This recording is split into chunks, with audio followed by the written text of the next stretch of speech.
Sol. Customer Angel nak hantar.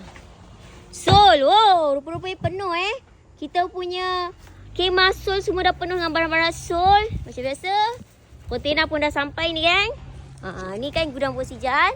So acik-acik pun tahu dekat gudang Posijan ni setiap hari kita open. Tapi yang paling excitednya Angel nak beritahu dengan korang semua. Ni kontena ni, barang apa yang turun dekat kontena ni? Kita nak tengok kan barang apa yang turun dekat kontena ni. So ni ada lobak, tempat pun dah kosong. Acik-acik get ready. Angel tunjukkan acik-acik barang yang baru turun. Dan acik-acik tahu tak apa bezanya finishing biasa KJ30 yang masih basah dengan spek production Kelam Posijan. Kalau korang tengok ni salah satunya. Sofa Ganesha Polos. Kalau perasan, wush, nampak cantik. Tapi tengok ni, apa ni?